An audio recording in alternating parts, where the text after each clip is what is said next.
boom, and here we are. And I said the guest jets get bigger and further away by the looks of things. Anyway, it's I don't know what episode this is. It might be episode 13 of Matt's Chats. Now, before I introduce this next man and hero to me, I'm going to just do a little introduction because this story starts back in 1981, going to a rock club in Richmond, and a friend of mine who I live with bought a CD or a CD with records, vinyls. That's how long ago it was. Bought a record along, and he put it on. And the DJ was playing it, and he got through halfway through the song, and the solo just started. It sounded like pan pipes, and I thought, "Wow, this is something else. This is never heard it before." I'm going to put my head in the bins and listening to it. And it was a song called "I Believe in You" by a band called Y&T, and I was actually so blown away. I wanted to find more about it, so we went and saw them at the Marquee. And it was like about 900 people crammed into a really small venue. And they were absolutely amazing. And they became my favourite band.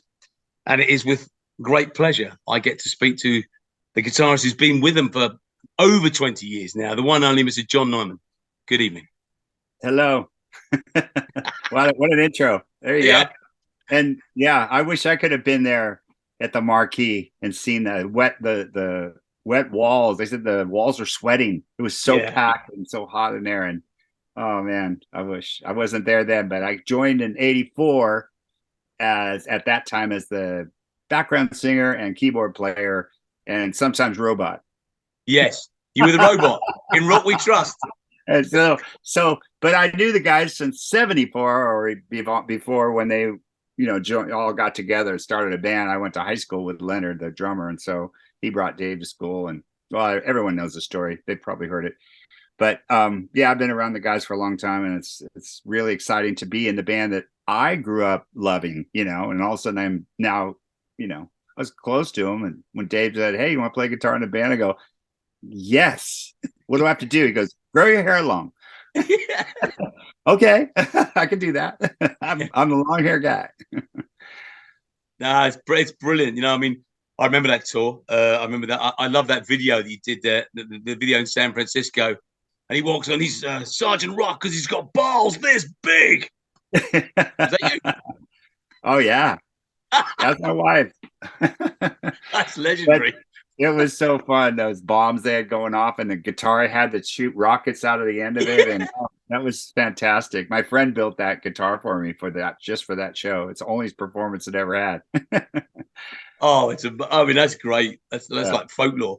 Must have seen one. I don't know how many times I've seen the band. It was like, I think the first from 81, 82 was Reading, 82. I remember one gig. I've told Dave this actually. I told Dave Medication when he came over to England.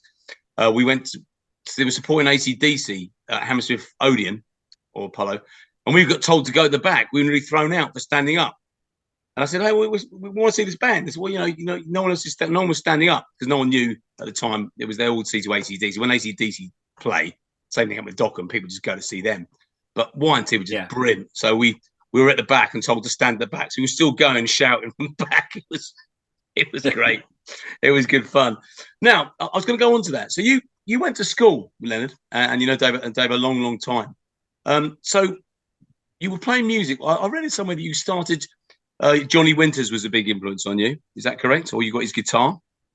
Yes. No, when I was a kid in my neighborhood, I'd already played guitar. My brother played guitar and taught me how to play guitar. But, when you're 12, you're just kind of like still like chasing girls and wanting to ride motorcycles. And so 12 to 14, I was just like, I couldn't focus on wanting to, I knew how to play some chords.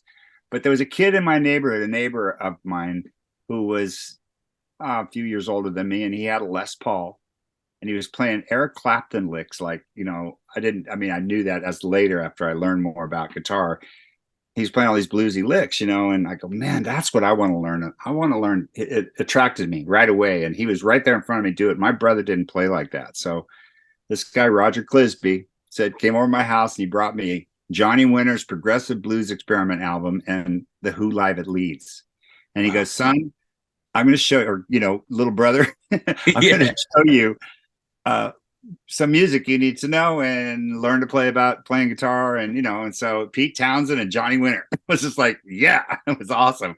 So And then from that point, I just fell in love with all British rock. I mean, I always loved the Beatles when I was younger and growing up with the Beatles and all that.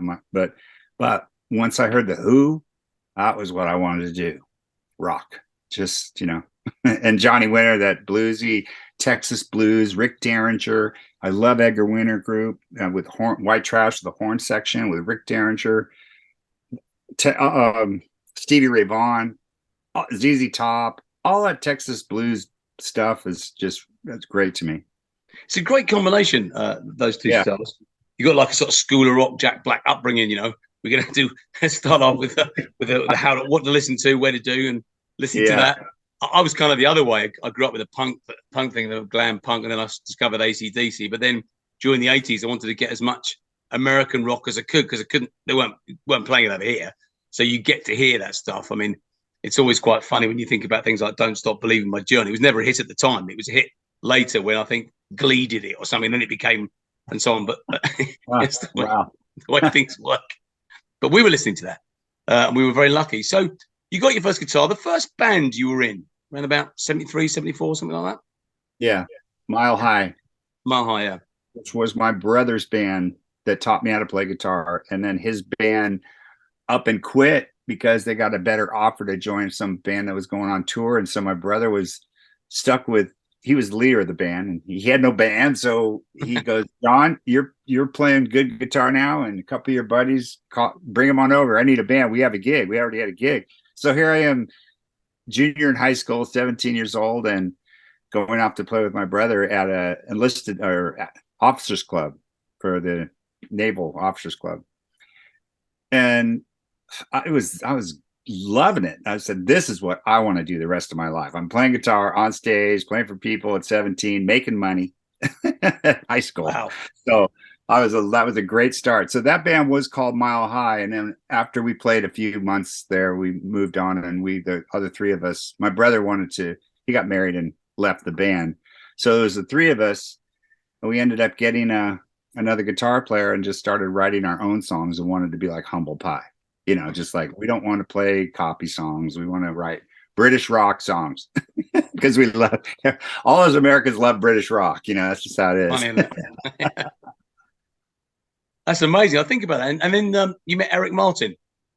Yeah, Eric Martin came into the picture. We had met, our band used to play with his band and San Francisco. And I said, dude, you're the greatest singer I've ever seen. And he goes, yeah, I love your band. I wish I was in it. I said, let's make that happen. So he joined Mile High, and we had this connection with Journey already from Mile High, that we, being in the San Francisco area, we had played some shows with Journey and their manager really liked us. And so brought them a tape. I said, hey, we got a new singer, a new project going on. And they loved it and signed us up. And that band happened really quick, from that point. Once, 415, then we changed the name to 415, and then it became the Eric Martin Band.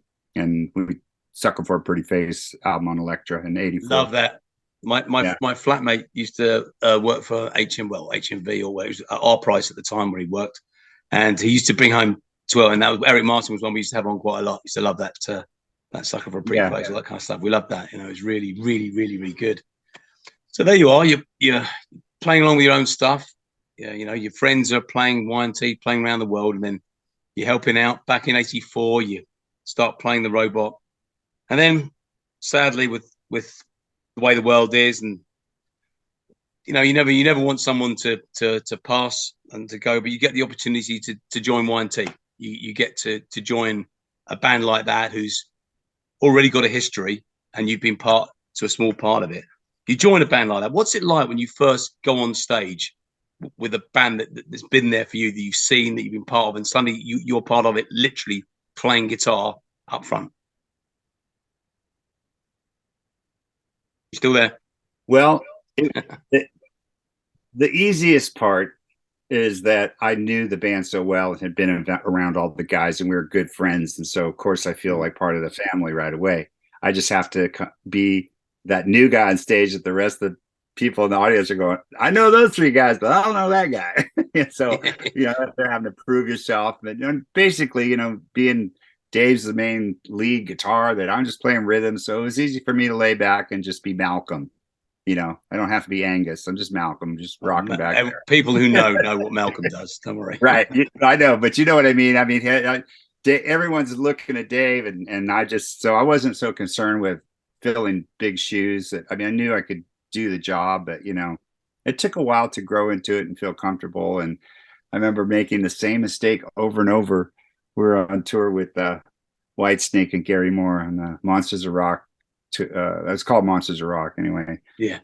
That was wonderful. Oh God, I can't to play with those two bands. But anyway, every night on Mean Streak Solo, it's a very strange chord pattern on a guitar. It's nothing that's normal about it. That I mean, most guitar players go, "Yeah, why would you write it like that?" Or who wrote this song? You know, but it works really good. But my son can play it, and he's 19. Just like yeah, but it's just the chord changes on the Mean Streak Solo. Yeah. I'd miss this one chord every night, or confused which one. Dave, and then the kid came off there after about the sixth show. He starts yelling at me. He goes, "John, when are you going to get it together and stop fucking that up? You just drive me crazy. I'm trying to solo and you hit the wrong chords." I go, "I know, Dave. I know. I'm sorry, man. I'm sorry." So that was the introduction. Yeah, trying not to fuck up, and boy, did I! I started songs in the wrong key. I forgot the start of a song one day on stage at Sweden Rock Festival. Oh my God. Wow. All those people. And I'm supposed to start your song that you love, I Believe in You. And I can't remember if it starts in G minor or A minor. And all, you know, having that. I go, yeah. And I'm the guy who starts it. You know, and I'm like, so Leonard's like, "Hey, Nymann, start the fucking song." And Dave Meniketti runs over to me and he looks at me and he goes, "Is your guitar not working?" He starts wiggling my chords, you know. And all of a sudden I go, "It's G minor." I start playing. So everybody thought Dave fixed my problem with the chords broken. You know, it's like, it's so funny. You know, it's easier for a singer if you forget. I mean, if I forget the words, I know the tune, so I'll just make something up or make it out to be. I did something recently, Hard Rock Hell, where I was just on stage like a complete blank. So I just got the audience involved, and the rest of the band, "What are you doing?" I'm just getting the audience involved because I forgot the words. I didn't know what was going on. I should let that out of the bag. But you know, you're very modest because I'll tell you something. You won't remember this. I actually met you, and we had a beer. Not since we've been chatting, but we had a beer in London. And I came up to you, and you won't remember what I said to you, but I said to you, "You guys have just given Dave that lift. The three of you around, the three of you now." Have just literally given the band this kind of new impetus because you've got the same. It's very rare to have the same lead guitarist and lead vocalist. Normally, it's one or the other, isn't there? But you guys are just giving the kick, and all the songs now sound as fresh as they ever did. And everyone turned around at the gig, and I think it was in London somewhere, Highbury somewhere. I can't remember. I've been seeing you so many times, and I just thought, wow, there's the first time I'd seen you in the band, and I went up to you afterwards. You were coming out. You were very polite, very mild. I thought, what a lovely guy. I said, that was great. I just thought that was amazing, and you should be very proud because you know, Y&T's carried on. It has a legacy, but now it's as fresh as it ever sounded. You don't like when you go and see the band. You don't think you're going to see a band that was. You sing a band now that's really on it, and it's an absolute pleasure. I was gutted you couldn't play this year. Not just because I was trying to get the support, but because I was gutted that you didn't come over. But so what's happening now? You're playing lots of gigs around sort of the Bay Area? Yeah, we got some shows in California mainly through the year, and then we're just kind of, you know, I'm pushing Dave to do another record, and he's like, "Yeah, you know, okay, you know." I think he just went through his cancer treatment, so you know, it's a lot on his brain. And I thought, well, if we're not going to go to Europe this year, let's at least try to get something new, to even an EP, even just 4 songs, something just to put something out for the 50th anniversary to say, you know, I know you've heard plenty of Y&T and you don't really need another new song, but yes, we do. Anyway. You know, yeah, we do. So, just one song, you know, just one song or something. Call it 50. You know, I don't know. 50. But, yeah, there you go. 50. You know, I quite often when I'm cooking at night, I put you guys. I was making tacos. I think I sent you the video. I was making tacos. I'm coming home when I was making tacos. That's a great one to make tacos to. Just so you know. Is it? Okay, yeah, bang, yeah, really works. Get the drink on. I'm rocking away. So yeah, that's a really good. Have you seen our documentary Oh, on with the show. Yes. Yeah, it's Okay. fantastic. So one of my favorite parts of the whole thing is that ending "I'm Coming Home" video at the end that that's Yes. live on the road. Just Yeah. all this live footage from the road crazy stuff, and it makes me. We're in the van driving around, all swing. It's just I love that. I just thought since you love No, it, it's like brilliant. Actually, that's it. That was in my head when I was cooking with it. I mean, it's a really, really, a really good song. So, Dave's feeling, but he's got his wine, hasn't he? He's got his wine on the go at the moment. I know he likes to push a lot of the wine. And I got an email this morning from you guys about all your latest merchandise. So, do you have a hand in that? Do you ever say, right, oh, yeah, why don't we have some towels or some seat covers or? yeah, I mean, Dave pretty much handles everything. Goes, he starts stuff like, and he'll just send us stuff and goes, "What do you think of this?" And we'll go, like this one better. Give him our direction. So he takes all everyone's input and his wife too. And we just, but he's pretty good about finding something new or looking for, it's so hard, what can you do? The same logo after all these years, Y&T. and Yeah, put a tiger behind it, a snake behind it, a girl behind it, a guitar, a Les Paul behind. I don't know. It's like or a dirty girl. I know you can't do that anymore.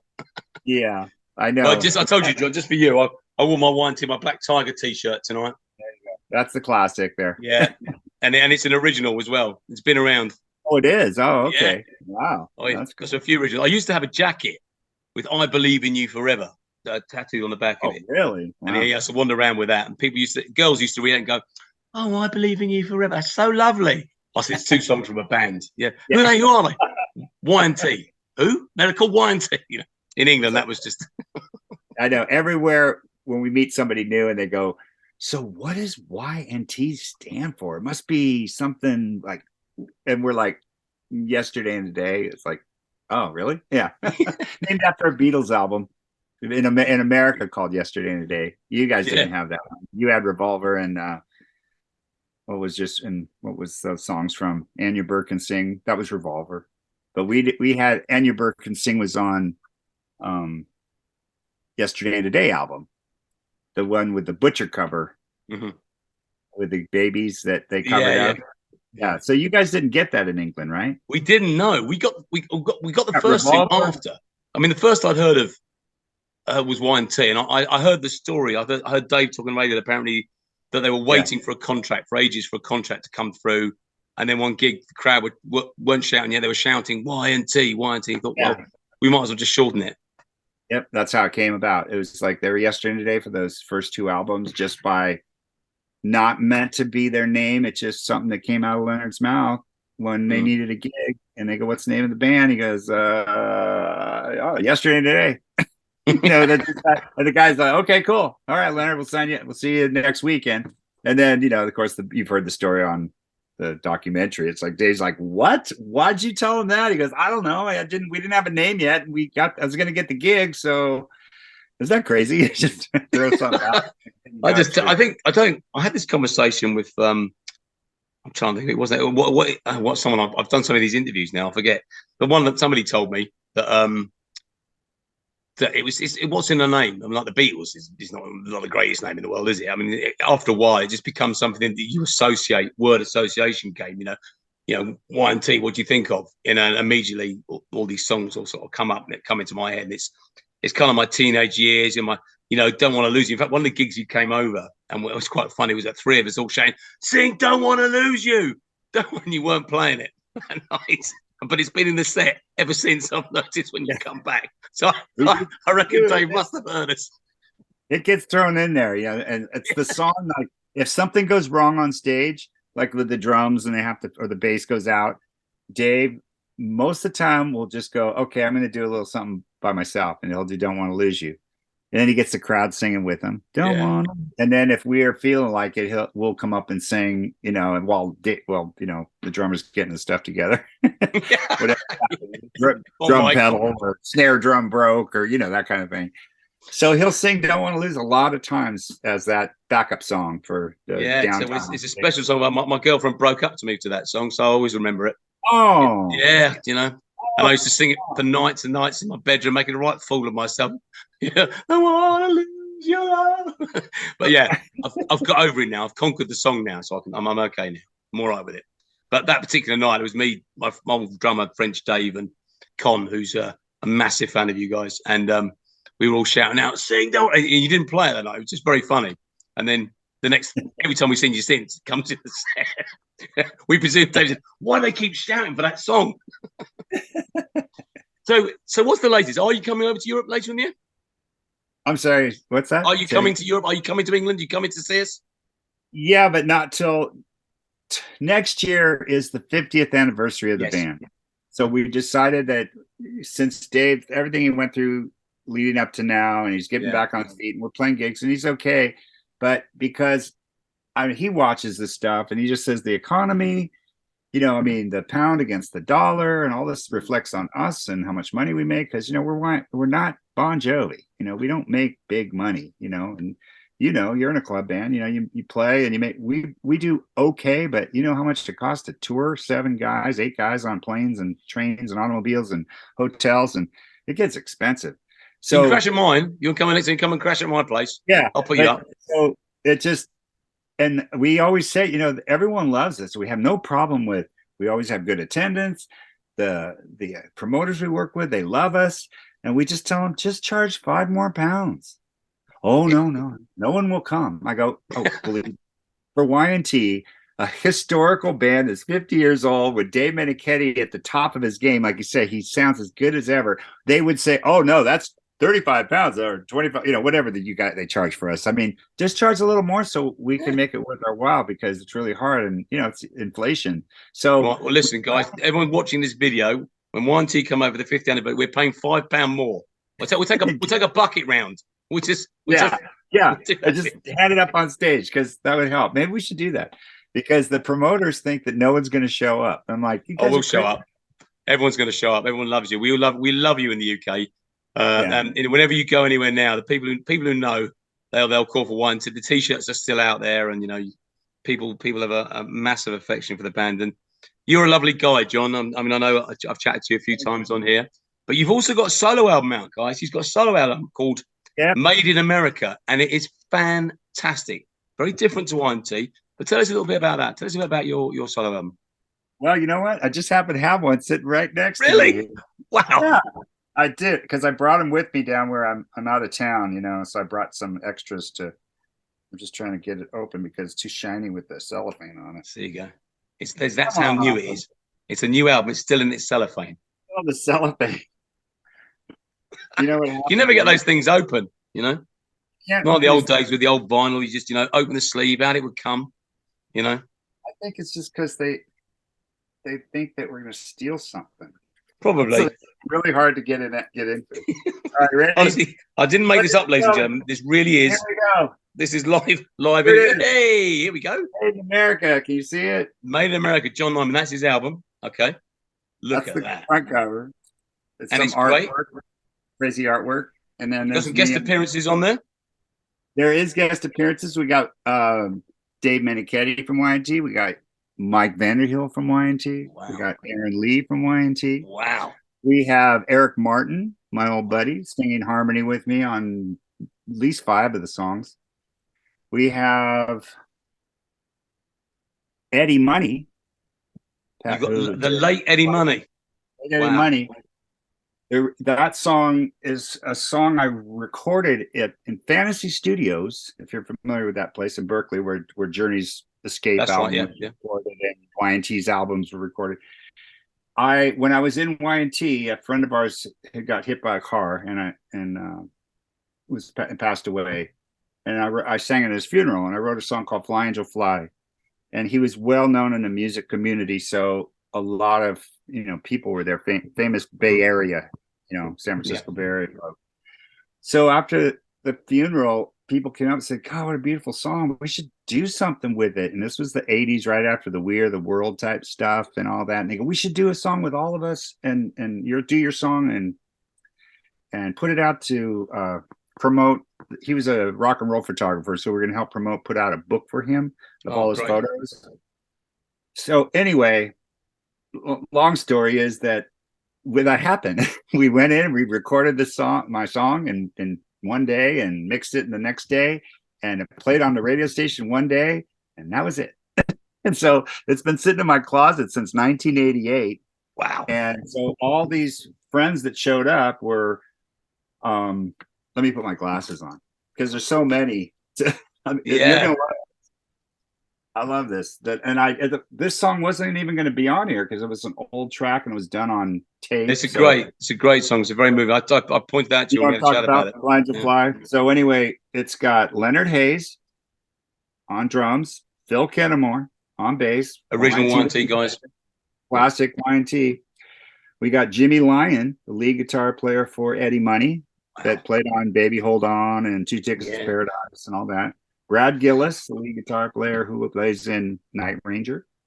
Danny Chauncey, who's played in a local band in San Francisco, but had been in 38 Special for the last 20 years or so. Greg Rowley, Santana Journey, playing keyboards. Eric Martin singing. Greg Kinn, Jeopardy song, you know. Jeopardy. Eddie Money. So there's some good characters on that song. There certainly is. I mean, you mentioned Brad Gillis there. We can't really let this interview go without the news that Ozzy is retiring from live performing. Yeah. Very, very, very sad. Not just because I've had tickets to go see him for 4 years, but the legacy that he's left behind. He lived for his fans. Did you ever get to play with him? With Ozzy? Yeah. Yeah. I played when I was in the Eric Martin, or the 415 version of Eric Martin. We opened up the Oakland Coliseum Stadium show, Day on the Green, with Heart, Blue Oyster Cult, Pat Travers, and Loverboy, maybe it was. And but Ozzy was special guest with Randy Rhoads on guitar. So I got to witness that. That was pretty wonderful too. Yeah, I mean, the show, and then they came on after us. I think they were the special guests. They had to just, maybe they were doing a one-off, real quick early one, and then getting out of there to go do another show in LA. I don't know, but they were on early. They were added on, I think, after. That was a special guest thing. Maybe Ozzy was on tour, and they said, "Yeah, just throw on." But he's like that. He'd do that. He came on at Donington '84, where Y&T were playing from that. It was a great lineup by that Donington '84. And Van Halen and Van Halen. But everyone was talking about Van Halen, ACDC, and Ozzy just came on and said, "Let's go fucking crazy," and he just tore the place apart. He was absolutely on fire that day, and it was great to see him. I think Jakey Lee was on guitar. When Randy Rhoads passed, Bernie Tormey was sent out to play guitar, and I knew Bernie, and his wife taught me drama at college, and he's another sad loss. That's Bernie that was part. Lots of musicians we've lost in the last few years. But I just wanted to move on because I'm going to have to wrap this up because my computer's playing up and Okay. You're out in Arizona now. You live in Arizona and you fly to gigs. You fly when Y&T are playing. You fly to San Francisco to go and play with them. Is that correct? Yeah. Yes. But it's a short flight, hour and a half. Yeah. Yeah. But you live in a lovely part of the world with your wife. You live in Arizona. I've been out there with my family. We loved it. Monument Valley, driving around, going to the Cowboys, dressing up. Oh, it was a great time we had out there. Beautiful. It's a beautiful, fresh air, clean living.